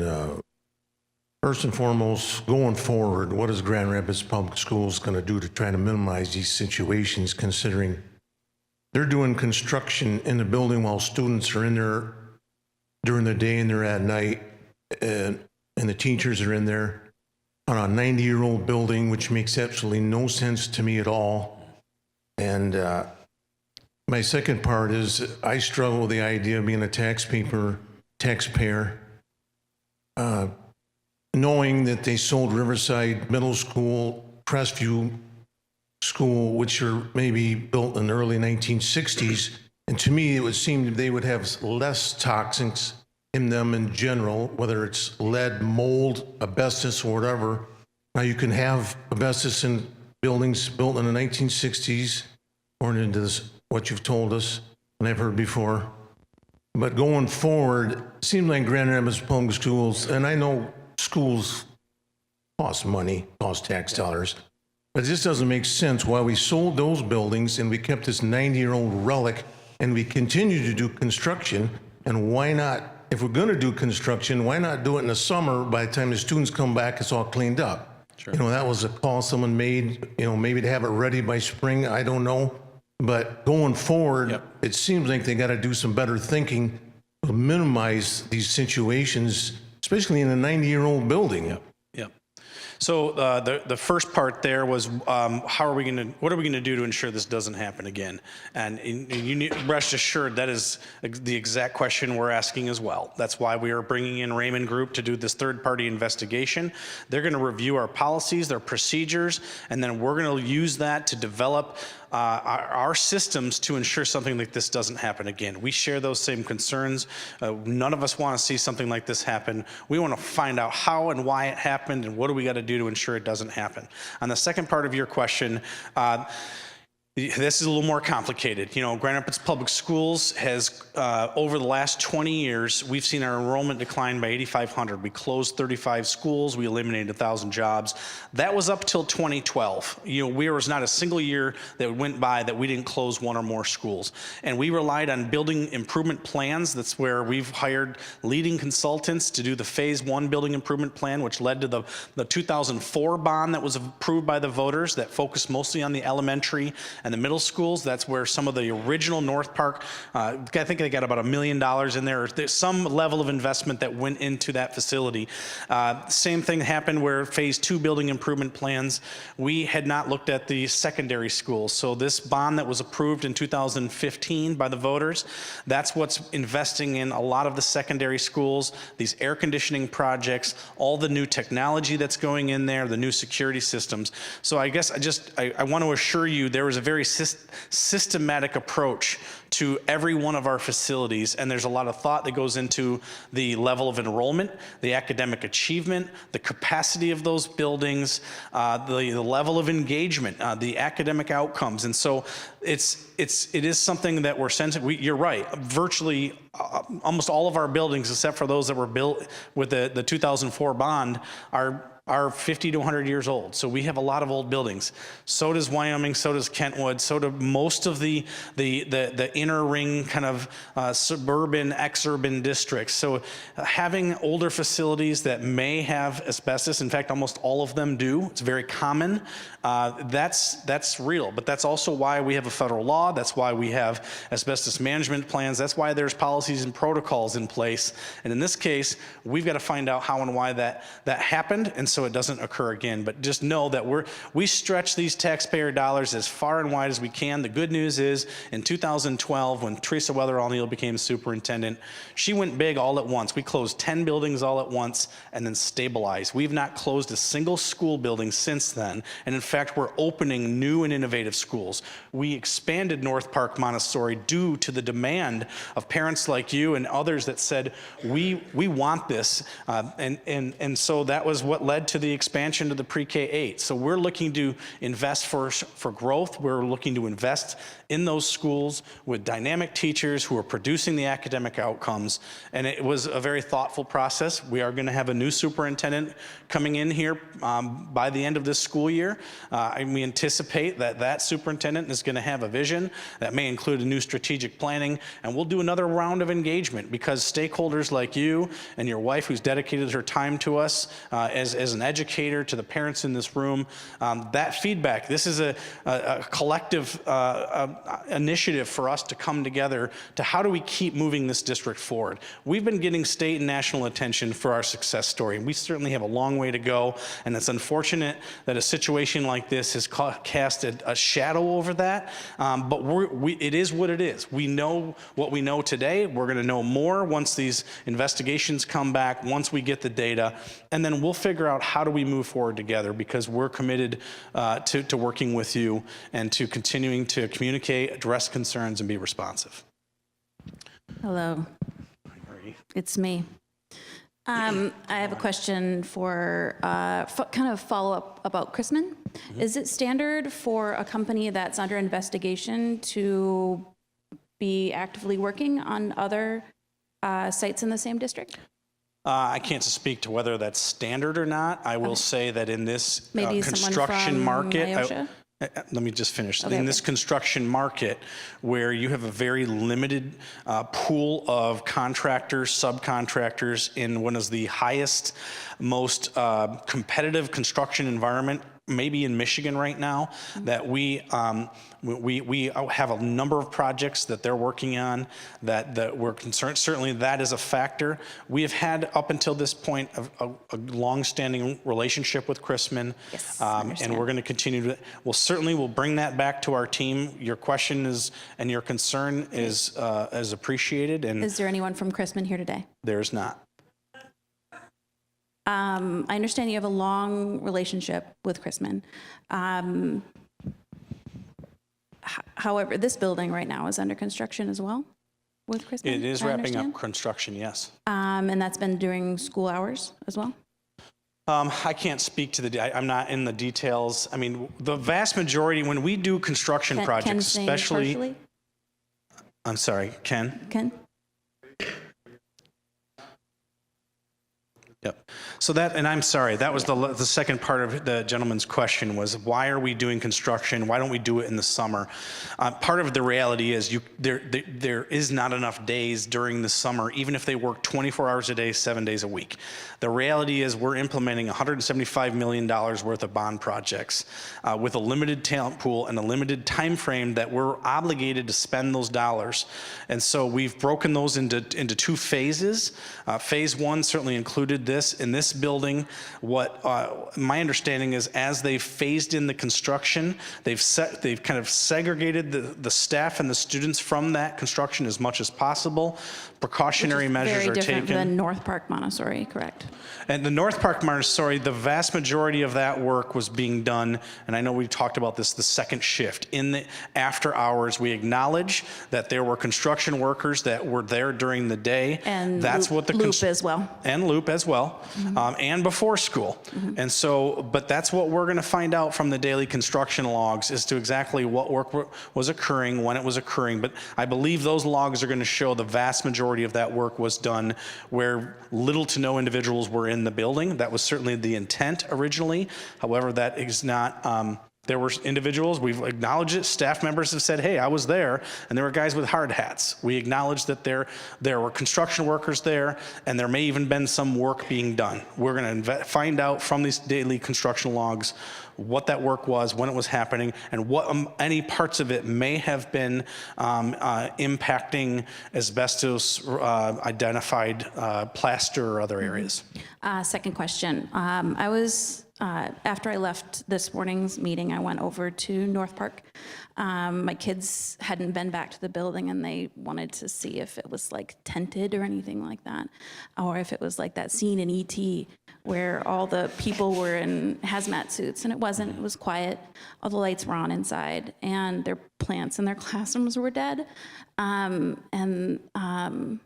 They saw on the doors that it said asbestos, caution, asbestos here, and also on the dumpster outside as well. They noticed that there was a tarp on top of it as well. So that, it was good for them to see that. It was scary that it was abandoned, but they also noted that that there was the building is still under construction, and I'm wondering if there is a plan for after the investigation and all of the construction, which still is happening over the summer. Is there a possibility that we may be in the other school in university next year as well? At this point, we anticipate that the school will stay at GRPS University for the remainder of this school year, and we also anticipate that it will reopen at the original site this fall.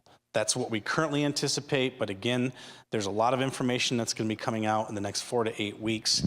So we do anticipate that North Park Montessori grades 1 through 8 would return in the fall to the big North Park building, and With all the that there were construction done and everything that's cleaned what the up. hope is that we, as this moves and while the students are still out of there, then ideally we would go through and they will push through and get the rest of that construction done, following all the process and protocols and all the double checking that we're going to do to make sure it's done right. And then the second question from one of my kids is there was animals in the building as well. Have all the animals gotten out? I think Pickles the fish is the only remaining, Pickles. And is because Pickle I had being heard cared that for? many of them. By micro air, we don't know now the state of it, but Okay. We are going to follow up on the state of Pickles. I know it's just a fish, but to children, it's their class pet, and it's a connection. Okay, last question All right. from a parent, and thank you very much. There are about 20 parents that are not able to be here. They have a question as well. We are wondering about starting a new trade for uniforms. Do we have an ability to do that in the new Trade school? for uniforms. Yeah, we had a uniform. Like a swap, exchange. I don't Yeah, say can we, hand me can down, we do but that? Yeah, that's what we were doing at the other building. I think that's something that I defer to the school principal and her team. It's certainly something I'm aware has been done at other school buildings, so I don't see any reason why that couldn't occur. At the new building, it's possible. At the new building? Awesome. Okay. Thank you. Thank you. We're going to go up here now. We're about 15 minutes over. Let's go for 3 more questions, and then what I'm going to ask is that any of you that have follow-ups, that you can email it to northparkinfo@grps.org. You can call 819-2149, or you can contact the leadership at the school. We will follow up with those and get answers. Yes.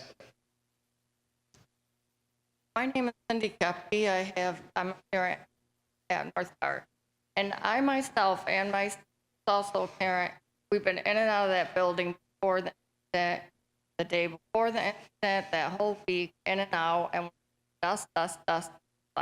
Pull it closer. However, we were in and out of that building, saw lots of dust.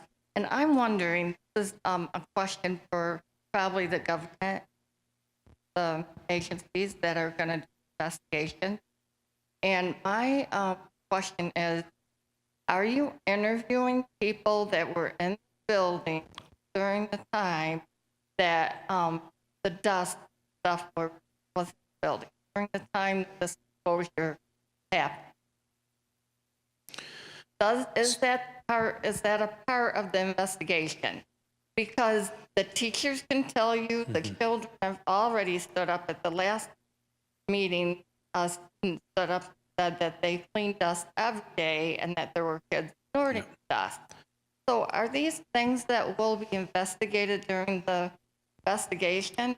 Because just sampling the air and the dust, it seems like that is enough. It's like it could be just pushed under the rug.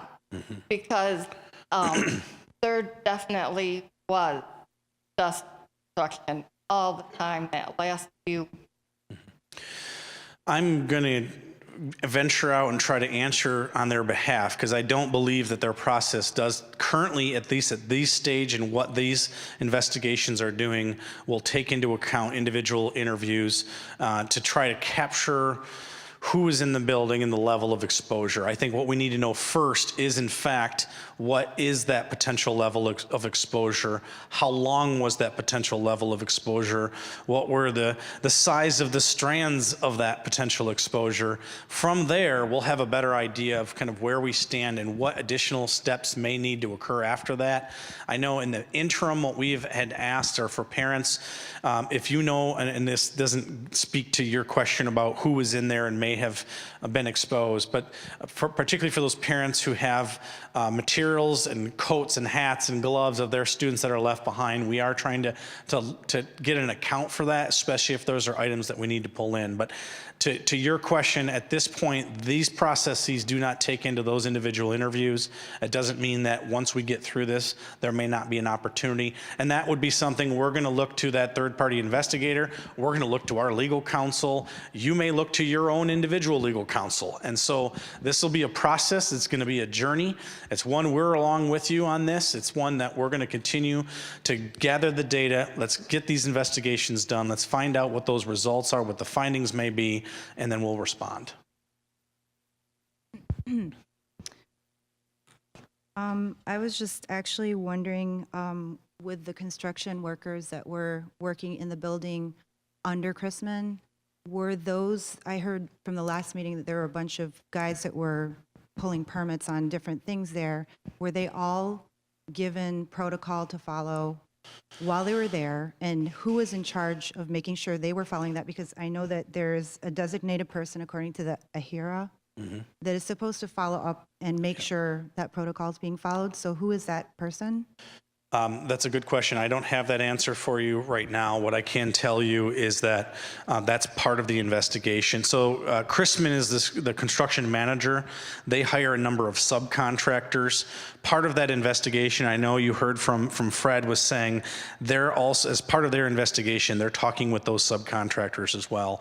And so we're going to find out to what degree was that protocol communicated, was the asbestos management plan communicated, where that breakdown may have occurred. Because we have similar concerns. In fact, it was one of the subcontractors who first looked at this and said, hey, I've seen this before, and alerted the construction manager. And so we're still unpacking that. That is part of why we've hired Raymond. They're going to go through those construction logs. They're going to go through that process to find out where that breakdown would occur. And we believe that those findings, that information is going to come out in the course of these investigations. So the designated person is part of the preliminary plan for asbestos abatement, so that should have already I know where been in you're the at. plan, Sorry, right? I misunderstood. Ken, do we have a designated asbestos manager for the district? That's Ken. Okay. Yep. Okay. So we're just this again. Ken is our executive director of facilities. That he is the official person who would be listed as the And district. they say that designated person is the one who's to make sure that every protocol is followed by each person who pulls permits in the school district when they're doing construction. So ultimately, is he the one responsible for not having seen this, or this project being sort of?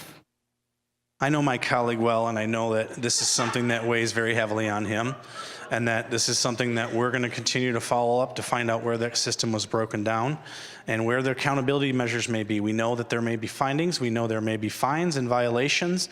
Okay. We're going to go through the process. We want to first get the facts straight, find out what the process was, where that protocol broke down, and what we need to do about it. So just to make sure, if he's the person who's in charge, then who watches the watcher? You know what I mean? Like, who's in charge of making sure he's got someone who's watching to make sure, system of command? It's a combination of the various state agencies, but our MIOSHA is part of when we, and again, Fred, correct me if I'm wrong on this, but every 3 years we're to update those asbestos management plans. I believe there's inspections that are required on an annual basis. And so that's something that is directed by Ken to his staff and to the contractors. And that work is and has been occurring. And so what we're trying to break down is where, in this particular instance, where was that breakdown? Because there was even parts of the project that had the contractor had come to the building and said, we're going in this area and there's asbestos in that area. So it followed protocol, and at least 2 separate parts where they were in areas cutting into plaster or other substances that they knew had asbestos. And so it's a little bit of, if it's worked here and it's worked in all these others, what happened here? And that's what we're going to find out. And from there, we'll know the level of accountability.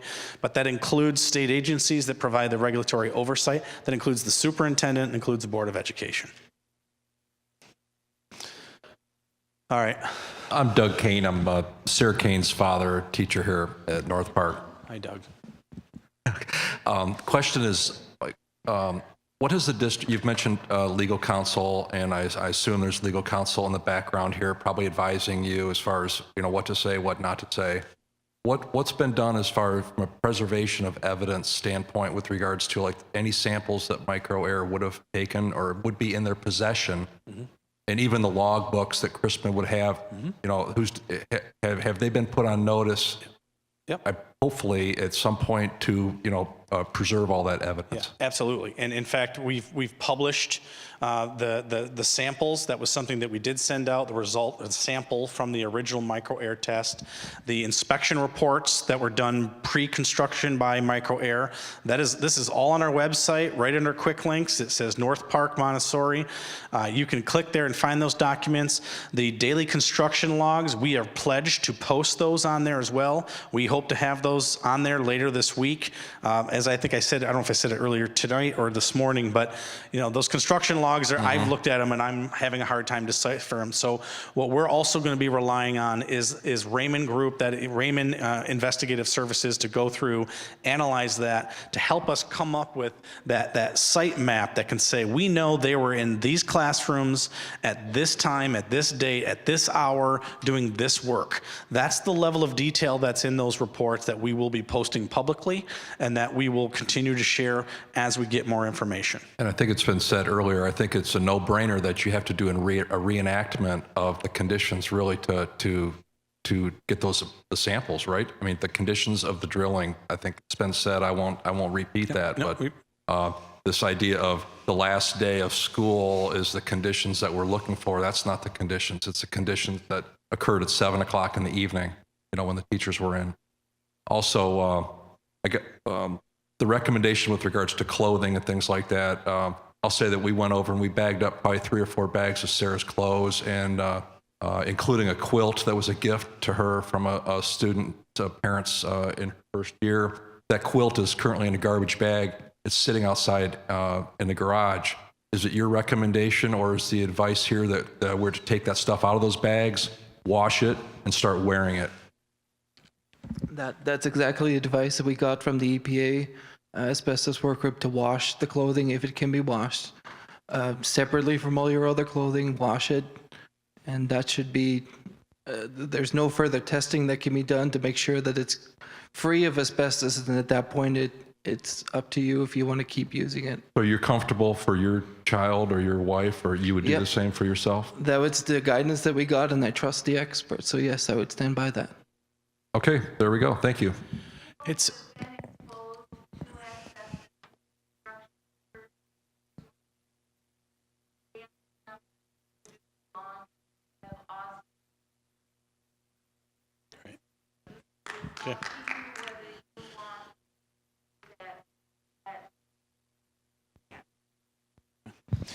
We want to thank you all. We're at 8 o'clock. We're a half an hour over, and we're going to wrap things up. If you have any follow-up questions or information that you have, please send it to northparkinfo@grps.org. You can call 819-2149. You can contact me on my cell phone at 481-2152. Or certainly submit that information to Maureen. We will have follow-up meetings. Our next follow-up meeting, we are hoping that we will be able to come back, whether it's with the design plan and or sample protocol and or sample results. So just know there's going to be a series of communications coming out. This was kind of a big point for us to get NOVA on board to start to develop that plan, because you're going to get more answers, we're going to get more answers, and we're going to see and hear a lot more in the next couple weeks. So please stay tuned for additional information. Thank you all for coming. Have notes